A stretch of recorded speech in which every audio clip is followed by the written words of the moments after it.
Award-winning teacher Brittany Zamora used a classroom educational app to seduce her 13-year-old 6th grade student, transforming trusted technology into a tool of manipulation and abuse. But 4 months later, when his parents installed a monitoring app on his phone, what they discovered in his Instagram messages would expose the horrifying truth about their son's relationship with his beloved teacher. In the quiet suburban community of Goodyear, Arizona, parents trusted Las Brisas Academy to provide their children with quality education and a safe learning environment. Among the most respected educators at the school was 27-year-old Brittany Zamora, a Teacher of the Year recipient, who had built a reputation for going above and beyond for her students. But beneath her polished exterior and glowing recommendations lurked a predator who would exploit the very technology designed to enhance learning, turning educational platforms into channels for grooming and abuse. The case that would shock Arizona and capture national attention began innocuously enough in late 2017, when Zamora told her 6th grade class to message her on an instructional app called Classcraft because she claimed to be bored. What started as seemingly innocent teacher-student communication would evolve into a months-long campaign of digital grooming, psychological manipulation, and ultimately sexual abuse that would destroy multiple lives and forever change how parents and educators view the intersection of technology and child safety. But Zamora had not counted on one thing: vigilant parents who noticed changes in their child's behavior and took action to protect him. To understand the full scope of Brittany Zamora's betrayal, you must first understand the position of trust she occupied and the respect she had earned within her community. Born in 1991, Zamora appeared to embody everything parents wanted in their children's teachers. She was young, energetic, and genuinely seemed to care about her students' success both inside and outside the classroom. After graduating from Arizona State University with her teaching degree, Zamora began her career at Littleton Elementary School in Avondale, Arizona, where she taught 5th grade. From the very beginning, she demonstrated the qualities that would make her stand out among her peers. She stayed late to help struggling students, attended school events outside of regular hours, and maintained active communication with parents about their children's progress. Her dedication did not go unnoticed. In 2016, just a few years into her career, Zamora's colleagues at Littleton Elementary honored her with the Teacher of the Year award. This recognition was not merely ceremonial, it represented genuine appreciation for her commitment to education and her ability to connect with students in meaningful ways. The award highlighted her innovative teaching methods, her willingness to incorporate technology into her lessons, and her genuine care for student welfare. Timothy Dickey, who served as assistant principal at Littleton Elementary during Zamora's tenure there, was particularly impressed by her performance. When Dickey was hired as principal of Las Brisas Academy in Goodyear, he specifically recruited Zamora to join his new team. This was not an unusual practice. Successful administrators often bring their best teachers with them when they move to new positions. For Zamora, the move represented a career advancement and the opportunity to work with someone who had already recognized her talents. Las Brisas Academy, where Zamora would teach 6th grade, was a well-regarded school in Goodyear, a growing suburban community west of Phoenix. The school prided itself on maintaining high academic standards, while fostering a supportive environment where students could thrive. Parents in the area specifically chose Las Brisas Academy because of its reputation for excellence and the quality of its teaching staff. When Zamora arrived at Las Brisas Academy, she quickly established herself as a valuable member of the faculty. She continued the practices that had made her successful at Littleton Elementary, staying after school to help students, communicating regularly with parents, and using technology to enhance the learning experience. Her classroom was modern and welcoming, equipped with the latest educational technology that she skillfully integrated into her lessons. To parents, Zamora represented everything they hoped for in their children's teacher.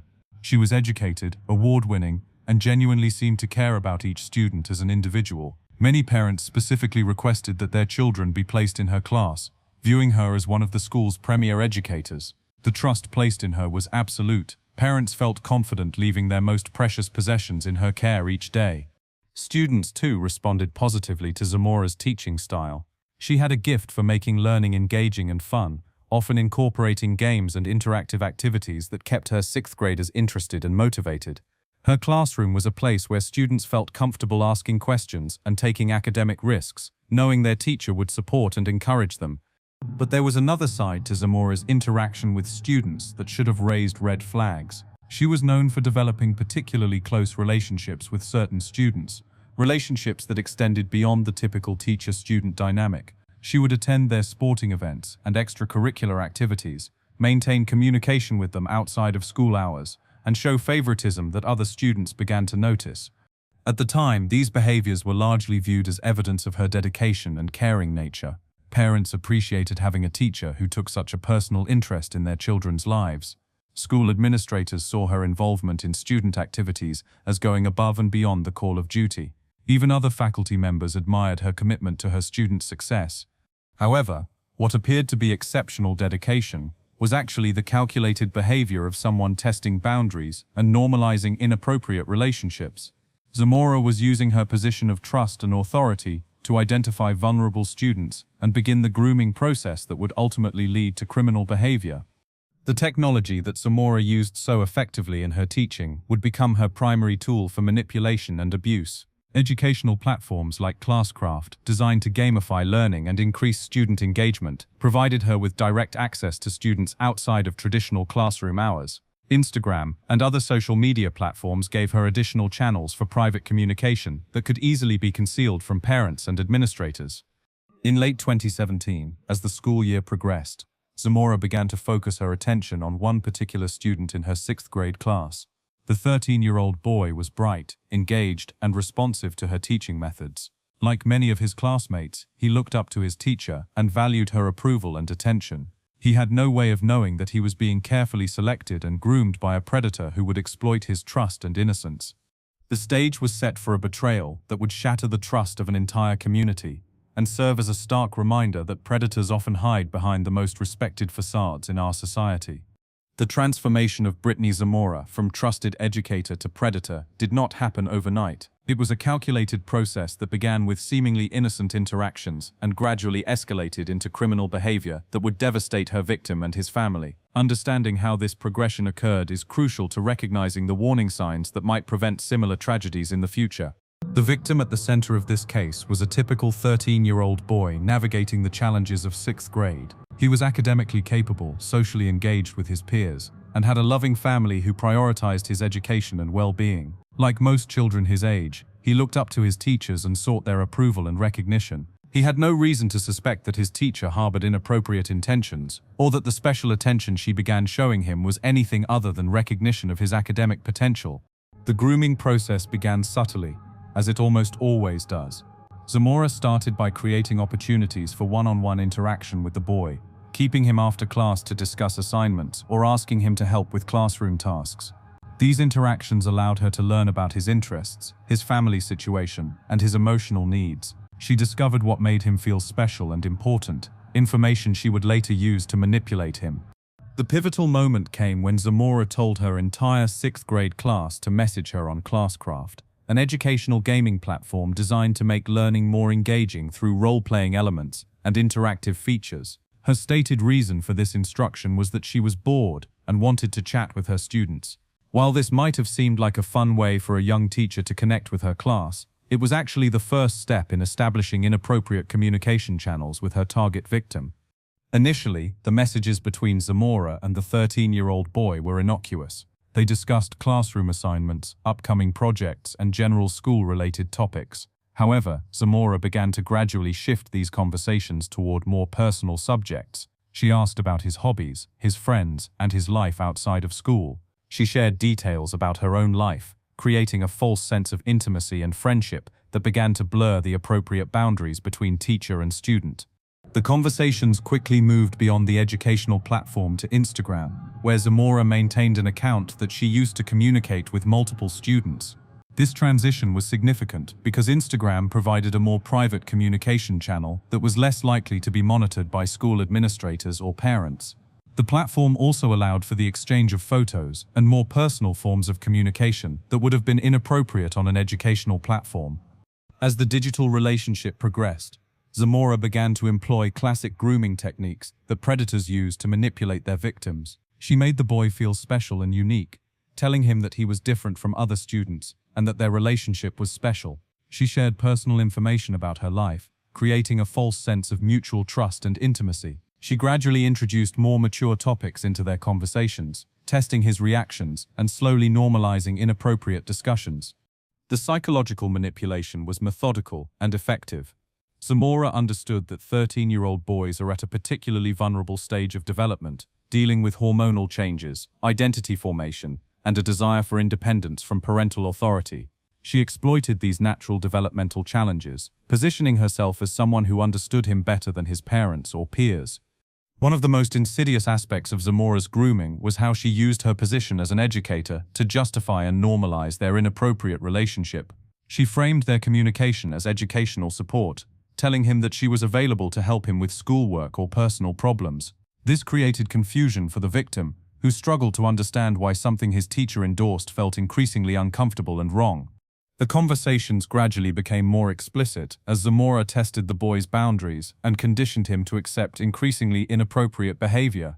She began sending him photos of herself, initially innocent pictures that gradually became more suggestive. She encouraged him to share photos of himself, creating a false sense of reciprocity while actually exploiting his naivety and trust. Throughout this process, Zamora was careful to emphasize the need for secrecy. She told the boy that their special relationship needed to remain private because others would not understand or might try to interfere.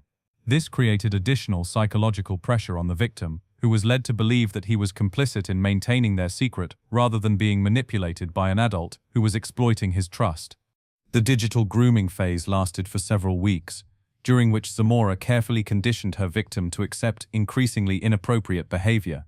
She used her knowledge of child psychology and development, gained through her education and experience as a teacher, to manipulate him in ways that were both sophisticated and deeply disturbing.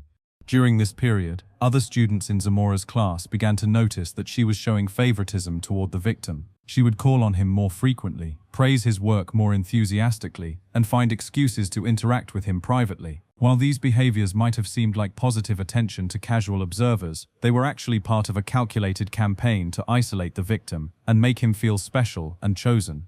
The victim, like most children his age, was flattered by the attention from his respected teacher. He had no framework for understanding that he was being groomed and manipulated by a predator. The trust that had been placed in Zamora by his parents, his school, and his community created a situation where he was completely vulnerable to her manipulation. As the inappropriate digital relationship continued to escalate, Zamora began to discuss the possibility of meeting privately outside of school. She framed these suggestions as opportunities to help him with his studies, or to continue their special friendship away from the prying eyes of classmates and administrators. The victim, who had been conditioned to trust her judgment and value their relationship, did not recognize these suggestions as the dangerous propositions they actually were. The digital grooming phase would soon give way to physical contact that would permanently damage the victim and expose Zamora as the predator she had always been. But before that escalation occurred, the foundation had been carefully laid through weeks of psychological manipulation, boundary testing, and trust exploitation that demonstrated the calculated nature of her criminal behavior. The transition from digital grooming to physical sexual abuse marked a horrifying escalation in Brittany Zamora's criminal behavior. What had begun as inappropriate messages quickly became a pattern of sexual exploitation that would take place both in her classroom and in her personal vehicle, with complete disregard for the devastating impact on her young victim. The first physical encounter between Zamora and the 13-year-old boy occurred in her classroom after school hours. Under the pretense of providing additional academic support, she arranged for the victim to stay after class while other students departed for their buses or parent pickup. This setting, which should have represented safety and learning, became the site of criminal sexual abuse as Zamora exploited her position of authority and the trust placed in her by parents and administrators. The psychological impact of this first encounter on the victim cannot be overstated. As a 13-year-old child, he lacked the emotional and psychological development necessary to understand or process what was happening to him. The adult who was supposed to protect and educate him was instead exploiting him for her own sexual gratification, creating confusion, fear, and trauma that would affect him for years to come. Zamora's criminal behavior quickly escalated beyond these after-school encounters.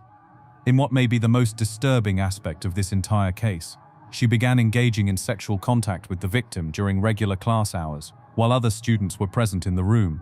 According to police reports and witness statements, Zamora would play educational videos for her class, while simultaneously engaging in sexual contact with the victim in the back of the classroom. The brazenness of this behavior demonstrates both the calculated nature of Zamora's actions and her complete disregard for the well-being of all the children in her care. While 20-plus sixth graders focused on their educational video, completely unaware of what was occurring behind them, their teacher was committing felony sexual abuse against their classmate. The violation of trust inherent in this behavior extends not only to the primary victim, but to every child who was unknowingly exposed to this criminal activity. The abuse also occurred in Zamora's personal vehicle, where she would take the victim under various pretenses. These encounters often happened in parking lots near the school, or in other locations where they were unlikely to be observed by parents, school officials, or community members. The use of her vehicle allowed Zamora to extend her access to the victim beyond school hours and school property, demonstrating the premeditated nature of her actions. Perhaps most disturbing of all was an incident where Zamora enlisted another student to serve as a lookout while she sexually abused the victim. The 11-year-old boy who was asked to perform this role later told police that he was made uncomfortable by the situation, but felt unable to refuse his teacher's request. This incident demonstrates how Zamora's criminal behavior had the potential to traumatize multiple children and shows her willingness to involve other minors in her criminal activity. The 11-year-old witness described to investigators how Zamora asked him to keep watch while she and the victim were doing it in the classroom. The child's testimony revealed not only the criminal nature of Zamora's behavior, but also the psychological manipulation she used to ensure the compliance of potential witnesses. The fact that she felt comfortable making such a request of another child demonstrates her complete lack of moral boundaries and her willingness to exploit any child who might serve her purposes. As the physical abuse continued over a period of several months, other students in Zamora's class began to notice the inappropriate relationship between their teacher and classmate. Middle school students are generally perceptive about social dynamics and relationship patterns, and the special attention Zamora was showing to the victim did not go unnoticed by his peers. Rumors began circulating among the sixth grade class that their teacher and the victim were dating. Some students joked that he had gotten her pregnant, a comment that, while made in jest by children who did not fully understand the implications, reflected their recognition that something inappropriate was occurring between the adult teacher and their 13-year-old classmate. These rumors and observations were reported to school principal Timothy Dickey by at least 3 students in early February 2018, according to court documents. The students provided written statements to Dickey describing their concerns about the inappropriate relationship they were witnessing. However, instead of immediately investigating these serious allegations or contacting law enforcement, Dickey reportedly interviewed the students and lectured them about the dangers of spreading rumors.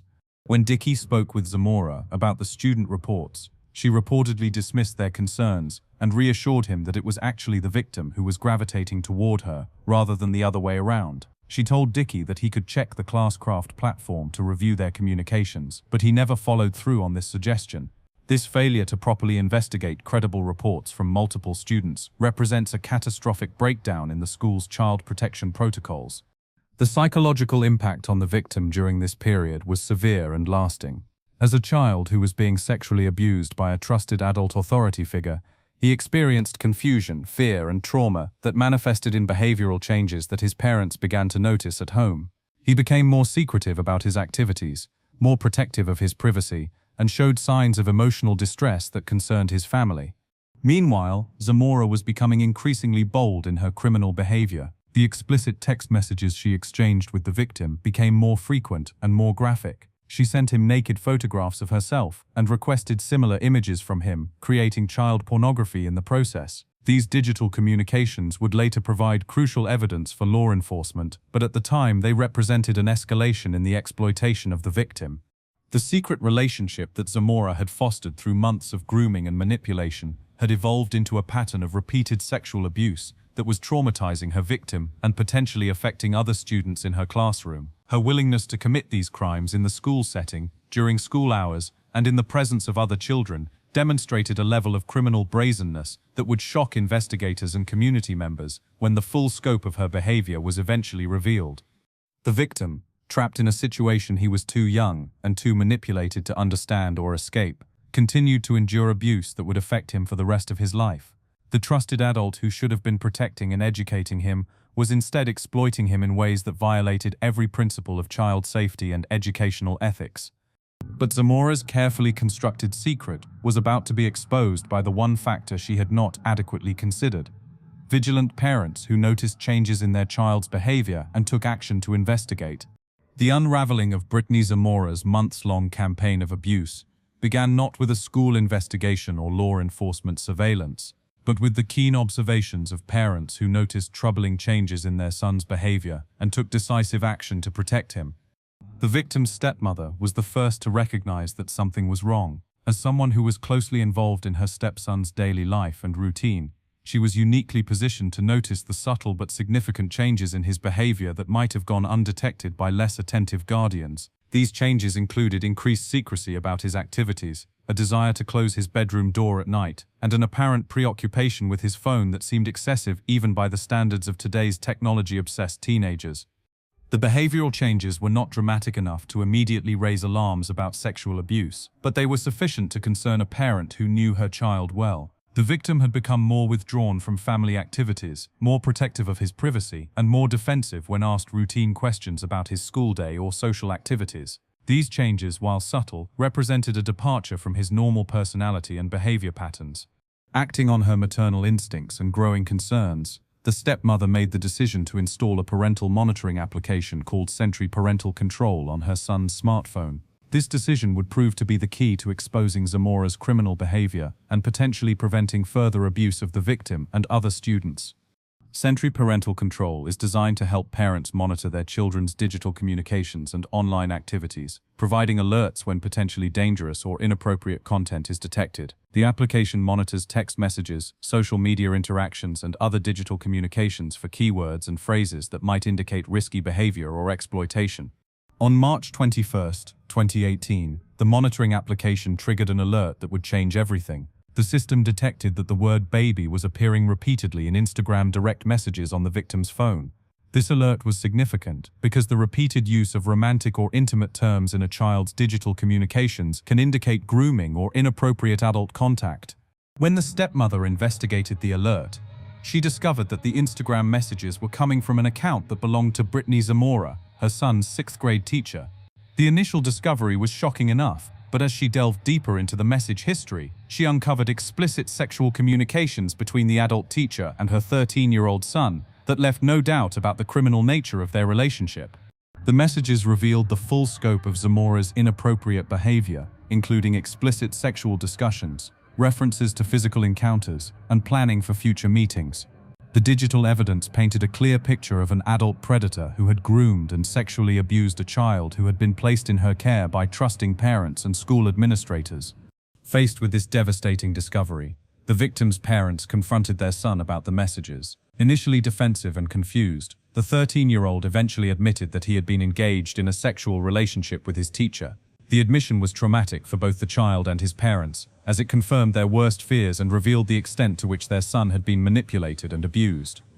The parents' decision to involve law enforcement was immediate and unequivocal.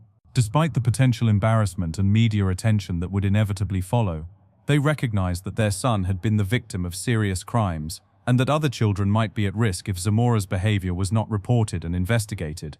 However, before they could contact police, Zamora learned that her secret had been discovered. In a series of desperate phone calls to the victim's family, both she and her husband Daniel attempted to convince the parents not to involve law enforcement. These calls, which were later documented in police reports, revealed the extent to which both Zamora and her husband understood the criminal nature of her behavior. During one particularly revealing phone call, Daniel Zamora coached his wife on what to say to the victim's parents. Police reports indicate that he encouraged her to cry, apologize, and do whatever necessary to appear helpless and sympathetic. He also specifically told her not to admit to any relationship because we both know there is not one, and nothing happened. Just stupid fantasy text that went too far. The coaching from her husband reveals several important aspects of this case. First, it demonstrates that Daniel Zamora was aware of his wife's inappropriate behavior and was actively helping her try to cover it up, rather than encouraging her to take responsibility or seek help. Second, it shows that both Zamoras understood the legal and professional consequences they were facing and were primarily concerned with avoiding accountability rather than addressing the harm that had been done to the victim. The victim's father, however, was not swayed by their pleas. When Daniel Zamora called him directly to beg him not to contact police, the father refused to be manipulated and hung up the phone. This decision to prioritize his son's welfare over the potential embarrassment or complications that would follow represents the kind of parental courage that is essential in protecting children from predators. The parents' cooperation with law enforcement was crucial in building the case against Zamora. Before contacting police, they had their son engage in one final text conversation with his teacher while they observed and documented the exchange. This conversation provided real-time evidence of the inappropriate relationship and Zamora's ongoing willingness to engage in sexual communications with the child. During this monitored conversation, the victim texted Zamora saying, "Hey Barbie," followed by "thinking about your sexy self." Zamora's response was immediate and incriminating. "Oh baby, I wish you were here with me." When the victim asked when they could have sex again, Zamora replied, "I want you too baby so bad. Whenever we can, you know I am down." This final exchange eliminated any possible doubt about the nature of the relationship between the adult teacher and the child. The explicit sexual content and Zamora's eagerness to continue the inappropriate relationship provided law enforcement with clear evidence of ongoing criminal behavior that had been carefully documented by the victim's parents. The discovery of Zamora's crimes through parental vigilance rather than institutional oversight highlights significant failures in the systems that are supposed to protect children. Despite reports from multiple students about inappropriate behavior, school administrators had failed to properly investigate or take action. It was only through the careful attention of concerned parents and their willingness to monitor their child's digital communications that this abuse was finally exposed. The emotional toll on the victim's family was immediate and severe. Parents who had trusted the educational system to keep their child safe discovered that their son had been systematically groomed and sexually abused by someone they had respected and trusted. The betrayal was not only personal but institutional, as it became clear that warning signs had been ignored and opportunities to prevent the abuse had been missed. The discovery also revealed the sophisticated nature of Zamora's grooming and manipulation tactics. She had successfully convinced a 13-year-old child to keep their relationship secret, engage in sexual activity, and maintain ongoing communication despite the obvious risks. The psychological manipulation required to achieve this level of compliance from a child demonstrates the calculated and predatory nature of her behavior. As word of the discovery spread through the school and community, parents began to grapple with the horrifying realization that someone they had trusted with their children's education and safety had betrayed that trust in the most serious way possible. The case would soon become a national news event, but for the victim's family, it represented the beginning of a long journey toward healing and justice. The investigation into Brittany Zamora's criminal behavior began immediately after the victim's parents contacted the Goodyear Police Department on March 21, 2018. What started as a report of inappropriate teacher-student communication quickly evolved into a comprehensive criminal investigation that would reveal the full scope of Zamora's predatory behavior and the systemic failures that had allowed it to continue undetected. Detective Ryan Anderson was assigned as the lead investigator on the case, and his first priority was conducting a thorough interview with the 13-year-old victim. These interviews are always challenging because children who have been sexually abused often experience confusion, shame, and conflicted feelings about their abusers, particularly when the perpetrator is someone they trusted and respected. During his interview with detectives, the victim provided detailed information about the progression of his relationship with Zamora. He described how their communication had begun through the Classcraft educational platform before moving to Instagram, where the conversations became increasingly personal and inappropriate. He explained how Zamora had made him feel special and chosen, using classic grooming techniques to manipulate him into compliance with her requests. The victim told investigators about multiple instances of sexual contact, including encounters in Zamora's classroom after school hours and in her personal vehicle. He described how she had engaged in sexual activity with him during regular class time, while other students watched educational videos, completely unaware of what was occurring in the back of the classroom. These revelations were particularly disturbing because they demonstrated Zamora's willingness to commit crimes in the presence of other children. Perhaps most importantly, the victim's testimony revealed the psychological manipulation and coercion that Zamora had used to maintain his silence and compliance. He explained how she had convinced him that their relationship was special and needed to remain secret, and how she had made him feel responsible for maintaining that secrecy. This information was crucial for investigators because it demonstrated the extent to which Zamora had exploited her position of authority and trust. The 11-year-old boy who had been asked to serve as a lookout during one of the abuse incidents was also interviewed by investigators. His testimony corroborated the victim's account and provided additional evidence of Zamora's brazen criminal behavior. The child described feeling uncomfortable when asked to keep watch while his teacher and classmate were doing it, but explained that he felt unable to refuse his teacher's request. This witness testimony was particularly significant because it demonstrated how Zamora's criminal behavior had potentially traumatized multiple children. The 11-year-old had been unwillingly exposed to adult sexual activity and had been manipulated into participating in the cover-up of criminal behavior. His testimony also revealed the extent to which Zamora had normalized inappropriate behavior within her classroom environment. As the investigation progressed, detectives uncovered evidence that Zamora may have been grooming additional students for potential abuse. The mother of another male student reported that Zamora had promised to send her son naked pictures over the summer, and had shown him images of male genitalia on her phone during class when he expressed confusion about circumcision. While this behavior did not rise to the level of sexual abuse, it demonstrated a pattern of inappropriate conduct with multiple children. The digital evidence collected during the investigation was extensive and damning. Police obtained search warrants for Zamora's phone, computer, and social media accounts, uncovering hundreds of inappropriate messages, explicit photos, and other evidence of criminal behavior. The text messages between Zamora and the victim provided a clear timeline of the grooming process and documented her escalating criminal behavior over several months.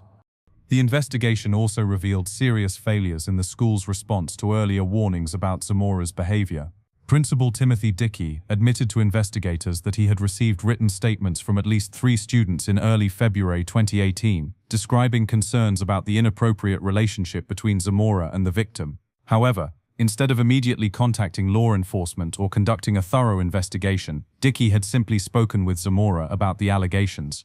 During that conversation, Zamora had reportedly told Dickey that it was actually the victim who was gravitating toward her, essentially blaming the child for the inappropriate attention. She had also offered to allow Dickey to review her communications with students through the Classcraft platform, but he had never followed through on this suggestion. This failure to properly investigate credible reports from multiple students represented a catastrophic breakdown in child protection protocols.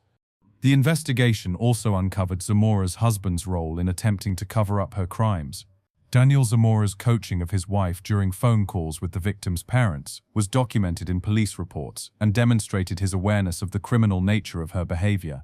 Text messages between the couple showed Daniel advising Brittany to deny any relationship with the student and to characterize their communications as harmless fantasy. On March 22, 2018, just one day after the victim's parents first contacted police, Zamora was arrested at Las Brisas Academy. Body camera footage from her arrest showed a woman who appeared shocked and devastated by the consequences of her actions, but who continued to minimize the seriousness of her behavior and the harm she had caused to her victim. During her initial police interview, Zamora attempted to downplay the nature of her relationship with the student, characterizing it as inappropriate communication rather than criminal sexual abuse. She expressed concern about the impact of the arrest on her career and reputation, but showed little apparent understanding of the trauma she had inflicted on a 13-year-old child who had trusted her.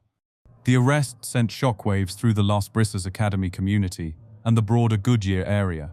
Parents who had trusted Zamora with their children's education and safety struggled to process the news that she had been systematically abusing a student. Many parents began questioning whether their own children might have been victims or witnesses to inappropriate behavior. The Maricopa County Attorney's Office, led by Bill Montgomery, filed 15 felony charges against Zamora, including 8 counts of sexual misconduct with a minor, attempted molestation of a child, and public sexual indecency. The charges reflected the serious nature of her crimes and the potential prison sentence she faced if convicted on all counts. The investigation continued even after Zamora's arrest, as detectives worked to ensure that all of her victims had been identified and that no evidence of her criminal behavior had been overlooked. The thoroughness of the investigation was crucial, not only for building a strong criminal case, but also for providing the victim and his family with a complete understanding of what had occurred. Media coverage of the case was extensive and often sensationalized, focusing on the salacious details of the teacher-student relationship rather than the serious nature of child sexual abuse. This coverage added additional stress for the victim's family, who were trying to help their son heal while dealing with public scrutiny and media attention. The investigation ultimately revealed that Brittany Zamora was not simply a teacher who had made a mistake or shown poor judgment. She was a predator who had systematically groomed and sexually abused a child in her care, using sophisticated manipulation techniques and exploiting every aspect of the trust that had been placed in her. The evidence collected during the investigation would prove crucial in holding her accountable for her crimes and ensuring that she could never again be in a position to harm children. The legal proceedings against Brittany Zamora moved swiftly through the Maricopa County court system, ultimately concluding with a plea agreement that would send her to prison for 20 years, while raising important questions about justice, accountability, and the long-term impact of child sexual abuse on victims and their families. On June 6, 2019, more than a year after her arrest, Zamora entered a guilty plea to 3 felony charges as part of a negotiated agreement with prosecutors. The plea deal reduced the potential charges she faced from 15 felonies to 3: sexual conduct with a minor, attempted molestation of a child, and public sexual indecency. While this reduction might seem lenient, it reflected the practical realities of criminal prosecution and the desire to avoid putting the young victim through the trauma of a lengthy trial. The sentencing hearing on July 12, 2019, provided an opportunity for the victim's family to confront Zamora about the harm she had caused, and for the court to impose consequences for her criminal behavior. The proceedings were emotionally charged, with victim impact statements that revealed the devastating effect of Zamora's abuse on the child and his family. The victim's mother submitted a written statement that was read in court, describing the profound impact of Zamora's crimes on her son's life. She wrote, "Before, he was an innocent child, and now she stole his innocence from him. I hate Brittany Zamora for what she did to my son and family. We should not suffer for someone else's sick pleasure, but we all are." The statement went on to describe the ongoing effects of the abuse on the victim, including difficulty sleeping, headaches, anxiety, and depression. The family had been forced to change schools and uproot their lives to help their son begin the healing process. The mother expressed fear for her son's future and concern that the trauma of his abuse would continue to affect him throughout his life. The father of the second victim, the 11-year-old boy who had been asked to serve as a lookout, also provided a statement condemning Zamora's behavior. He wrote, "Mrs. Zamora lures these boys, earns their trust, and takes advantage of them purely to fill her own sexual desires. She used her position of power to molest a child. She is a pedophile and no different than if a man were sitting in her place right now." During the sentencing hearing, Zamora herself addressed the court, offering what appeared to be a carefully crafted apology. She stated, "I am a good and genuine person who made a mistake and regret it deeply. I lived my life respecting and trying to obey every law. I am not a threat to society." She apologized to the victims and their families and expressed a desire to attend counseling and earn a new degree in prison. However, the sincerity of Zamora's courtroom apology was immediately called into question by a press conference held by her attorney immediately after the sentencing. Defense lawyer Belen Almeida Guerra made statements that effectively blamed the victim for the abuse, characterizing him as a teenager rather than a child and suggesting that he had initiated the inappropriate relationship. Guerra claimed that the victim had boundary issues and was obsessed with his teacher, and that Zamora had actually requested that Principal Dickey move the boy to another class because of his behavior. These victim-blaming statements were particularly disturbing because they came from an attorney representing someone who had just pleaded guilty to sexually abusing a child. Judge Sherry Stephens, who presided over the sentencing hearing, imposed the minimum sentence allowed under Arizona law, 20 years in prison. The judge cited several mitigating factors in her decision, including Zamora's lack of criminal history and psychological evaluations suggesting she was unlikely to re-offend. However, Stephens also noted aggravating circumstances, including Zamora's abuse of her position of trust and her attempts to conceal her crimes. The 20-year sentence means that Zamora, who was 28 at the time of sentencing, will likely be in her late 40s when she is released from prison in March 2038. She will then be subject to lifetime probation and will be required to register as a sex offender for the rest of her life. These restrictions will significantly limit her ability to live and work in the community upon her release. The sentence also included provisions requiring Zamora to pay restitution for her victims' counseling and therapy costs, acknowledging the ongoing financial burden that families face when dealing with the aftermath of child sexual abuse. While this financial support is important, it cannot undo the psychological trauma that the victim will carry with him for the rest of his life. The case had significant professional consequences for Zamora as well. She surrendered her Arizona teaching certificate in December 2018, making it impossible for her to ever teach in the state again. Even if she were able to obtain a teaching certificate in another state after her release from prison, her status as a registered sex offender would make it extremely difficult for her to find employment in education or any field involving children. The impact on Zamora's personal life was also severe. In 2020, while serving her prison sentence, she filed for divorce from her husband Daniel, writing that their relationship was broken beyond repair with no hope of reconciliation. The divorce effectively ended the marriage that had been strained by Daniel's involvement in attempting to cover up his wife's crimes. Interestingly, media reports in 2021 revealed that Zamora had obtained tutor certification while in prison and was helping to teach academic subjects to other inmates. While some viewed this as evidence of rehabilitation, others questioned whether someone convicted of sexually abusing children should be allowed to serve in any educational capacity, even within the prison system. The broader impact of the case extended far beyond Zamora herself. Las Brisas Academy and the Liberty Elementary School District faced scrutiny for their failure to properly investigate earlier warnings about inappropriate behavior. The civil lawsuit filed by the victim's family alleged that school officials knew about the abuse at least a month before parents reported it, but failed to take appropriate action. The lawsuit was settled for an undisclosed amount in 2019, but the financial settlement could not address the fundamental questions about institutional responsibility and child protection that the case raised. The failure of school officials to properly investigate credible reports from multiple students highlighted the need for better training and clearer protocols for addressing allegations of teacher misconduct. The case also sparked important conversations about the use of technology in education and the need for better monitoring of teacher-student digital communications. The fact that Zamora had used educational platforms like Classcraft to initiate inappropriate contact with her victim led many schools to reevaluate their technology policies and implement additional safeguards. For the victim and his family, the conclusion of the legal proceedings marked the beginning of a long journey toward healing. The young man, now in his late teens, has had to cope with the trauma of sexual abuse, while also dealing with the public attention and media coverage that surrounded his case. The strength and courage shown by his family in reporting the abuse and supporting the prosecution likely prevented additional children from being victimized by Zamora. The case serves as a stark reminder that child predators can be found in any profession and can hide behind the most respectable facades. Brittany Zamora's transformation from Teacher of the Year to convicted child molester demonstrates that parents, educators, and community members must remain vigilant in protecting children and must be willing to act on their concerns even when doing so is difficult or uncomfortable.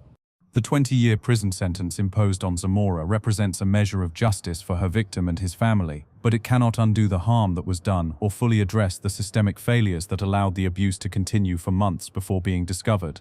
The case will likely continue to influence discussions about child protection, educator accountability, and the appropriate use of technology in educational settings for years to come. The Brittany Zamora case stands as a chilling reminder that predators often hide behind the most trusted facades in our society, exploiting positions of authority and respect to gain access to vulnerable children. Her transformation from award-winning educator to convicted child molester demonstrates the sophisticated manipulation tactics that predators use and the devastating impact their crimes have on victims and families. If you found this case as disturbing and eye-opening as we did, make sure to subscribe to Criminal Mind Cortex for more incredible true crime investigations that examine how predators exploit positions of trust and the courage of those who work to stop them. Hit that notification bell so you never miss our latest deep dives into cases that reveal the hidden dangers in our communities and the importance of staying vigilant in protecting our children.